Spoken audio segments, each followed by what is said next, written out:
Disney Vibes Podcast, talking insider tips, tricks, and pixie dust. For the most magical place on Earth, here's Andrew and Heather. Back and better. This is episode 71 of Disney Vibes, brought to you by Magical Destinations Travel. You like us, our content, this show, show your support by booking your next vacation, wherever that may take you. BookMDTravel.com, costs you absolutely nothing. And once again, please make sure you download the Disney Vibes podcast wherever you get your podcasts from. Provide feedback, 5-star rating as well. We greatly appreciate your support. Heather, how you doing? Doing fantastic. I love it. I love it. What do you got for me? Anything in the morning? Besides, you want to be away on Disney or a Disney cruise right now. And we actually contemplated that, if you think about it. We were looking at this weekend on the 3-day wish, but it just... We were. This weekend and 2 weeks from now. And we'll be probably talking about it again in 2 weeks because we'll be like having FOMO. Right. Anyways, what do you got? Anything good? Well, I have a fun fact. Give me the fun fact. Okay. So it would take 68 years to sleep in every single room at Disney World. How current is that fact? It's probably not as current as it is right now. So it's probably even more than 68. At least it'd be at least minimum 68 years. That's bonkers. And if you had to buy all those rooms, that's a lot of money. Crazy. But I believe, if I remember, I read somewhere that Disney doesn't allow you to stay longer than a certain amount of time. Oh, really? Yeah, I forgot. Well, no. Wasn't there that guy, too, who got kicked out of properties or something, right? Oh, wow. All right. So this article was from 2013. All right, 11 years ago. All right. So we're going to probably... 10 years. Easily. So, yeah, there was this couple that they were influencers of some sort with Disney, and their whole thing, and they were great. They lived in Disney. Like, they would like go in and out of different resorts, and make footage and all that. And I mean, I think as long as you move around, perhaps it was fine. And because that's what they did. But didn't they get in trouble? Well, yeah, they did. Well, because I guess he was doing private tours on his own. Oh, to pay for all of his rooms, probably. I don't want to talk bad about it. That's fine. No, that's enough. So actually, so just so people know, like this gentleman is banned. Like he cannot ever go in there. Like he's been trying, like with his law, his lawyers and everything, to try to get it resolved. But they're like, no, you are banned. Yeah, you like, got the Disney letter, like a Scarlet letter. Here's the challenge with that, right? Is just, why are you doing the tours in the first place? Like, if you're an influencer and whatever reasons, fine. But then you're trying to do private tours? Well, no. If you're an influencer, you don't do that. Right. That's against Disney's, like... policies. Yeah. Probably number one. Well, good luck to him. I'm sure we'll have an update in 10 years, along with the number of rooms that you need to sleep in at Disney World. All right, so here, fun fact. In Snow White and the Seven Dwarfs, Disney's first animated feature film, the filmmakers used real water, slowed down in the edit to visualize the effect of rain. It's crazy. Right? And then the snow that was briefly captured late in the movie was bleached cornflakes shot on black and superimposed. So think how they were making films way back then, almost 100 years, right? Mm-hmm. For the animation film. Like, that's insane. Like, could you imagine just, here, Heather, start throwing water. Just dump water, and then you got to slow it down. Crazy, right? No, it is. And you look at how far movies and film and cinematography has come today. I give those people a lot of credit. It's a lot. It's hard work. Hard work. All right, here's what's happening. So a couple things. Let's talk about the inevitable. I'm going to start there. Is price increases are likely coming soon at Disney World and Disneyland for 2024-2025 travel year. So here's what we can kind of say about this. It's inevitable that it's going to happen. It happens every year. And the higher prices will be across most ticket categories at both parks. I feel that dining, parking, any premium experiences are also going to see increases. Now, I don't know if the single multi-pass will. That's always date-based anyways.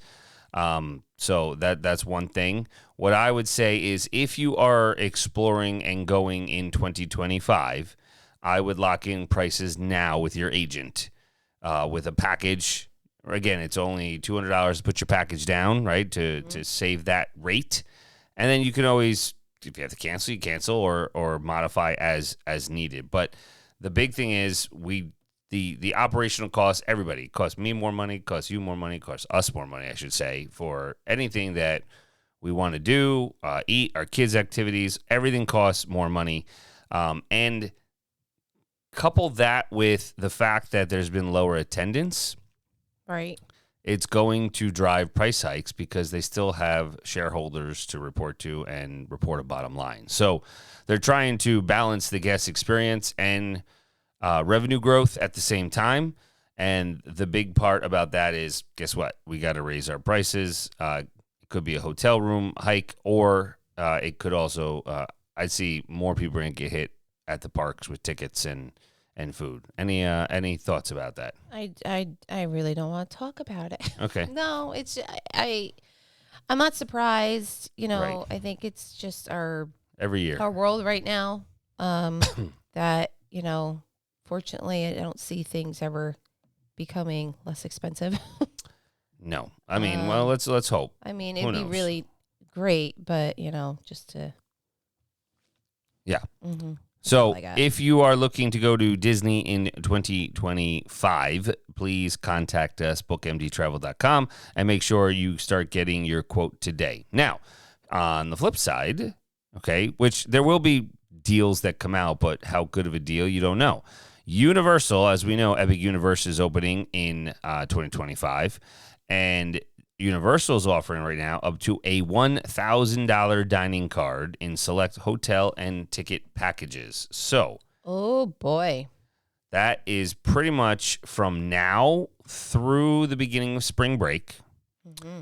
And of course, it is excluding the winter recess for most Sure. kids across the country. So, that is something that is a huge deal for a $1,000 dining card. I mean, as long as you're there $1,000. How many days? well, it says up to 1,000. Oh. Up to 1,000. You have to stay at least 4 nights, and you have to have 4 days of tickets.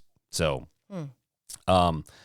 again, depending on, so for example, if you want the $1,000 food and beverage card, it's 5 nights at like Portofino Bay, Hard Rock, or Royal Pacific Deluxe, right? In theory, $800. If you're only 4 nights at those hotels. So still, depending on how many people are in your party, $200 a day to spend on food. That's a lot. I mean, it should be fine. Of, and if you stay at those resorts, remember you do get unlimited express, Universal Express Unlimited. At if you stay at those those resorts, and they have early park admission and everything like that. So that's huge.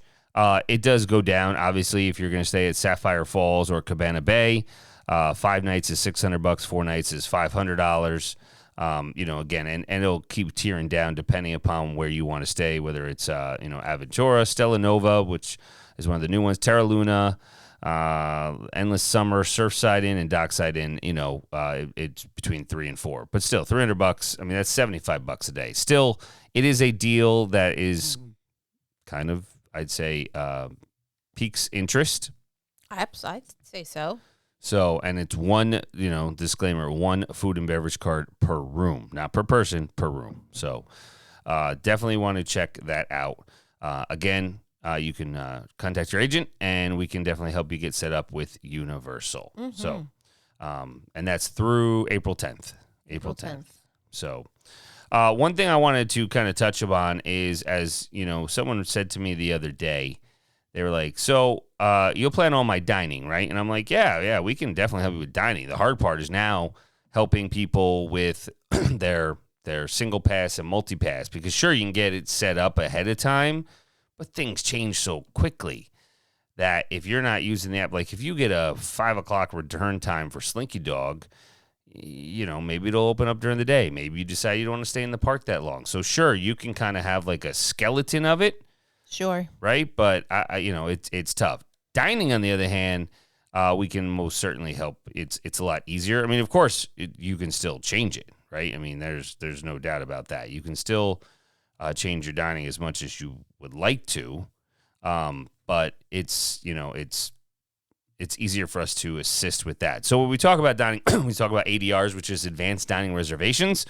Just as a remember that it is 60 days. Used to be 180, and now it is 60 days, right? And perhaps 70, depending upon, because if you're staying for 10 days, they do give you the option to book your entire length of your stay at day one. So 60 could be, like, say, if you're going, I don't know, 4 days, 5 days, whatever it may be, then you have 65 days because you can book those last days still at the 60-day mark. So typically, let's be honest, you don't know what you want to eat 60 days in advance, right? And, you don't know the final park hours at that point because Disney hasn't released those things. So all of these recommendations of the most challenging advanced dining reservations to get is subject to change. So let's start with, one of them. Let's start talking about California Grill. California Grill is extremely difficult to get. It's a signature restaurant, and it's got a great menu, and it's located right near Magic Kingdom. And the ambiance is phenomenal, and it is a signature. So if you're on the dining plan, it's 2 credits, but that is a very difficult advanced dining reservation to get. Under the same roof is Steakhouse 71, right, which is a great option as well. Food's great.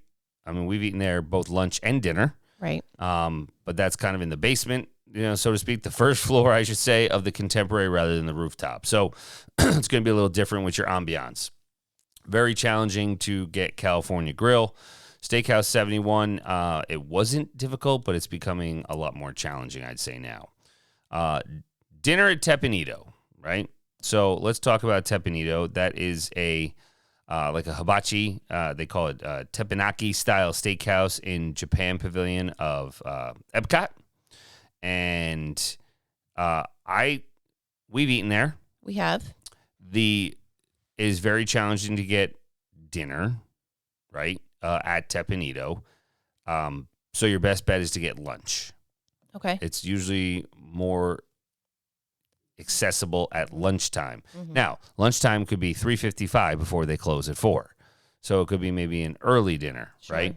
But definitely Teppanyaki is a great experience. The food, I remember, was phenomenal. And I don't know. I don't really have much else to say. It's just challenging to get. Yeah. No, I think it's, if you're a big foodie like us, and you want to be able to experience certain, restaurants, I think you have to be open to, well, I could get this at, say, like a lunch or a breakfast time, considering, or, compared to dinner. And then, it's, you just navigate and move your plans around a little bit. Right. It is doable. It absolutely is doable. You just got to see what's more of a priority. Right. So the next one on the list, Sci-Fi Dine-In Theater Restaurant. Eaten there as well. It is fun. Been there in a while. Yes. So it's been nearly impossible to get, and depending upon the size of your party, because of the seating arrangements, it's even more challenging. But it is easier to get if you know ahead of time you want to get it. So even if you want to scoop it up at the 60 days mark, right? Or last minute, people cancel it because it's in the park. So those are the 2 things. In between, like, it's going to be very challenging to get, right? Toy Story Roundup Rodeo, that new restaurant smell is kind of worn off, right? So Sci-Fi has now come back as the toughest, I'd say, especially at Hollywood Studios. So breakfast at Crystal Palace in Magic Kingdom, definitely character breakfasts overall are more difficult to book than lunch and dinner.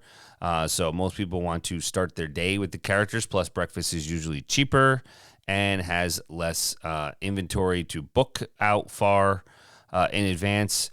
But it is not difficult to get at Crystal Palace for lunch or dinner, but breakfast is very challenging because people want to get in the park early. So if you want to see Pooh and his friends, definitely check that one out early. So dinner at 1900 Park Fair. Now, we stayed there, stayed at Grand Floridian this year. It's another character experience. We haven't eaten there in a while. They did do a whole multi-year closure. They just reopened. So lots going on there with, with that is definitely challenging to get because it just reopened recently. So Right. It is going to be a hot ticket well into 2025, I would say. And the interesting thing is because of the new menu, it was never this challenging to get before. Now it is. Why? Not sure, but located at Grand Floridian. So Ohana. I know we talked about Ohana last episode, but Ohana is just extremely popular. Now, it's just good fun, great atmosphere and great Polynesian cuisine. So here is the biggest challenge. Dinner's the most challenging to get. Breakfast is a little bit easier. What I would say is check last minute, or usually Ohana's available very late. Not good for kids, but it is usually available extremely late. We've been very fortunate to score a bunch of Ohana over the years. So again, an alternative for that we've had as well is Sebastian's Bistro, located at Caribbean Beach, which is similar, but it's not up to the same level. Right. No. We talked about breakfast and characters. Breakfast at Topolino's Terrace at Riviera. So basically, the morning one is with Mickey and Friends. So again, another character thing. It's not in the parks, but being that as of now, still Riviera is the newest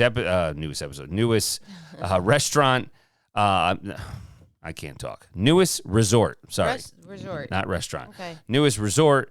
It is still quite popular for people. And, they don't want to waste their time on character experiences waiting on lines in parks. So that's definitely one. Same goes with Cinderella's Royal Table. Very comparable in the sense that to Crystal Palace, you're in the park. Breakfast at Cinderella's Royal Table is, definitely one of the most difficult Walt Disney World ones for years. We had a reservation, but then we didn't think our kids could behave well enough for that place. So that is what it came down to. So breakfast is extremely difficult to get at Royal Table. It's also cheaper. Lunch and dinner is a little bit easier to get, but yeah, that's what I got. So Space 220 has been very challenging for people to get. I know some people have gone to the bar to just sit and get stuff, there. But Space 220 is another one in Epcot where you can definitely have challenges trying to get into that restaurant. Right. So, and the other one is a Disney Springs brunch at Chef Art Smith's Homecoming. It's very difficult. Heather loves her brunch, but it's a very, very challenge to get there. Brunch is available only Saturdays and Sundays, obviously, 9:30 to 1. So there's a very small pool of reservations at Disney Springs, for the brunch. But that is what we say currently, as of today, the hardest advanced dining reservations. So anything you want to add to that? No, just that, yes, they may seem, difficult perhaps to reserve or whatnot, but that's why you have an agent to help you navigate. Because we could sit there, we can look at your plans, perhaps change this around, modify that. But talk to your agent. That's it. All right. So we had mentioned on our previous episode how we talked about our trip and our restaurant reviews, and the second part of our trip was going on a 4-day Bahamian cruise aboard the Disney Wish. So just to give a quick recap, Disney Cruise Line has now been in existence for 26 years. They were established in 1998, and there's a good mix of Disney magic and luxury upon each cruise ship. The fleet has 5 ships right now. Disney Wish is their latest until it can only hold that title for about another 2 or 3 months until when the Treasure gets released, and Treasure doesn't even get a year. So as the Destiny's right behind it. So the Wish was launched in 2022, and the ship itself, I would say, is a good blend of modern luxury and fairy tale charm, let's say, really inspired by Disney's legacy of magic and wonder. And I'm just thinking of, the grand entrance hall and how at midnight every night with the stars, which Heather can kind of elaborate in a minute. There are a lot of unique features on the Disney Wish compared to other ones. When we talk about dining, the one thing that we do like is you have rotational dining. Doesn't matter how long you're on the ship. You're going to go to each one of the ship's restaurants at least once, depending on the length of your cruise. And one of them, specifically to the Wish, you'll get to go twice. However, it's not you do get to experience each menu because one night's always pirate night. So the dining, they have Arendelle, a frozen dining adventure, which is a very interactive dinner show featuring live performances from the Frozen characters. What I would say is that was our first night, right? Well, it was loud, but that was our first night, and you're just literally trying to get your sea legs under you, and it was just, I don't think I was really ready to enjoy it.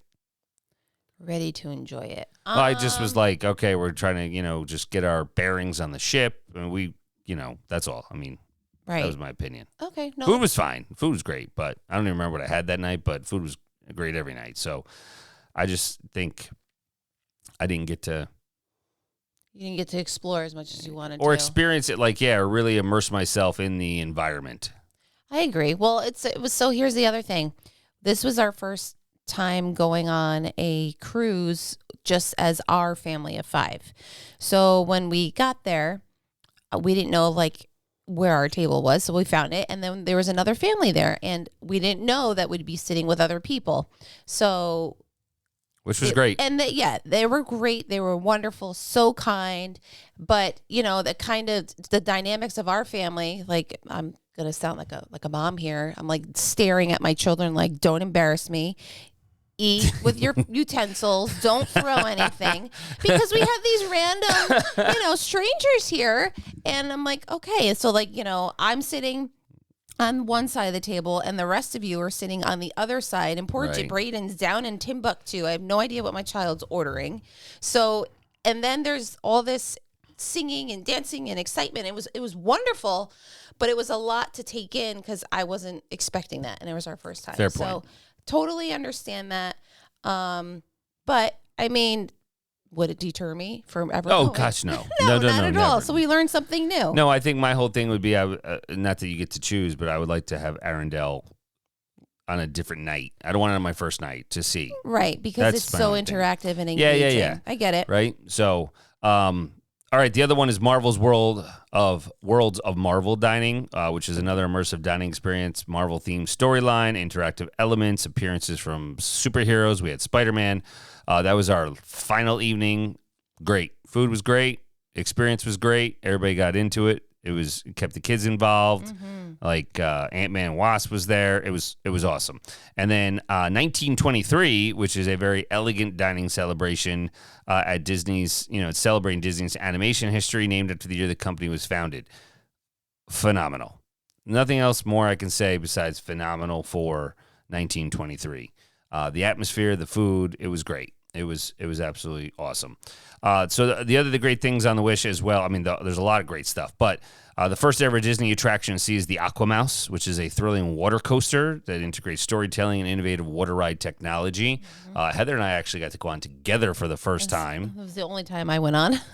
I think I went a couple other more times with the kids. However, there was some water I didn't expect. You got wet. I got wet. You got wet. I was like, whoa, I didn't expect that coming there from behind.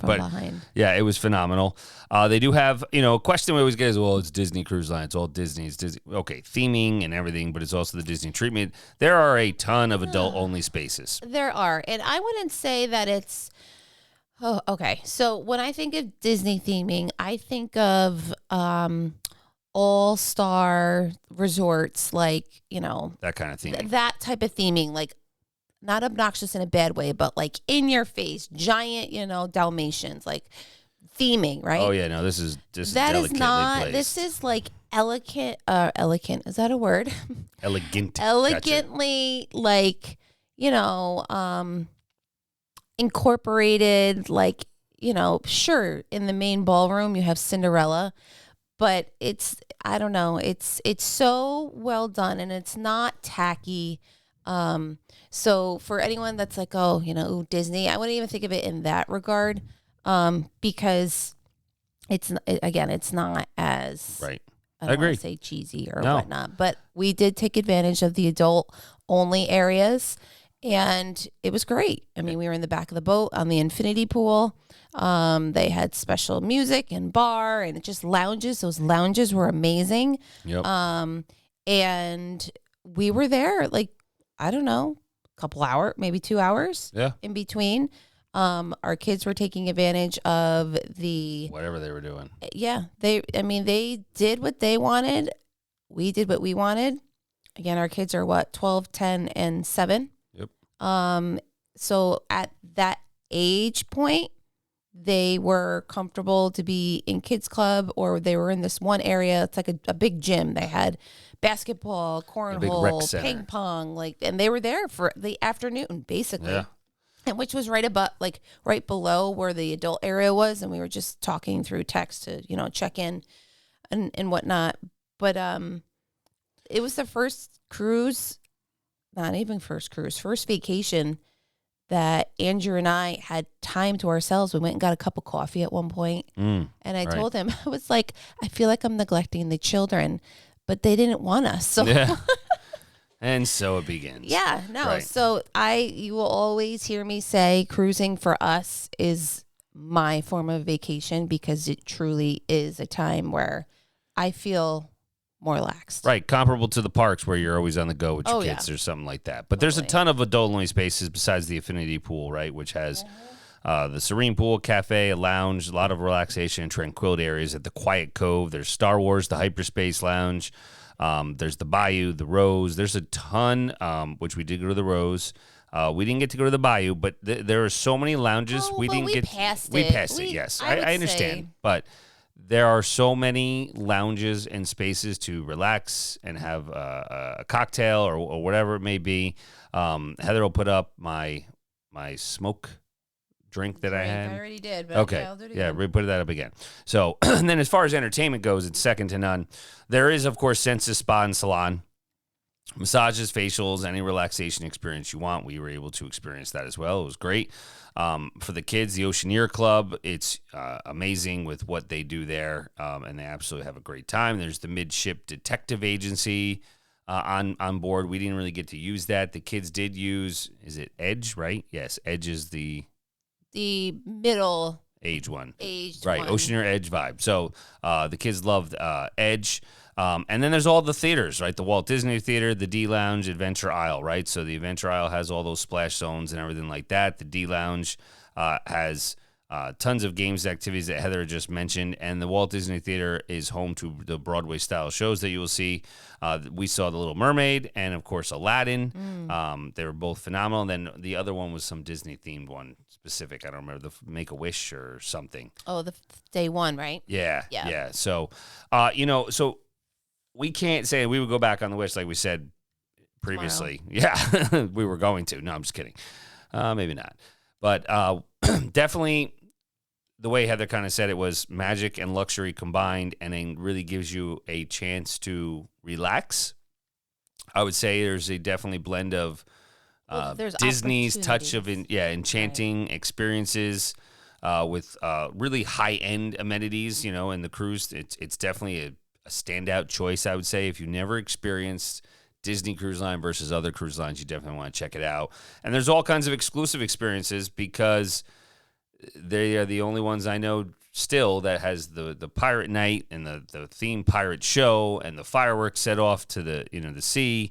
So if you're a Disney fan, great. Or if you're just seeking a luxurious cruise experience overall, I think any of the ships, but the Wish being the newest, definitely is enjoyable. Agreed. We had a great time, and definitely would go back on the 4-day. Again, we didn't really do much in Nassau, in the Bahamas. We were going to, and then we're like, whatever, because the kids really liked the ship. We did get off. They didn't want to get off. No.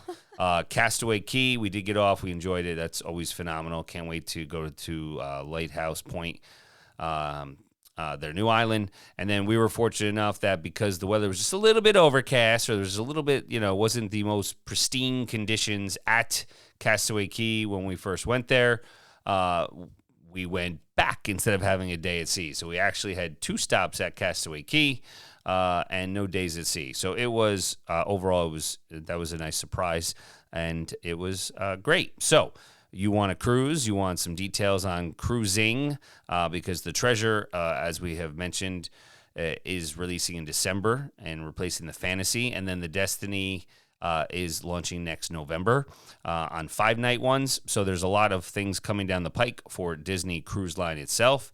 Please reach out to us and let us know. But other than that, are there any final thoughts? Take the cruise. Yeah, do it. That's it. You live once. So Heather will put up some posts, and the show notes will be under the blog. Of course, you can find us on our website, bookmdtravel.com, on Instagram and Facebook, Magical Destinations Travel Co., Twitter, Magical Des Trav, and YouTube is youtube.com/@Disney Vibes. And until next time, let the vacation vibes flow. Oh, we switched it up.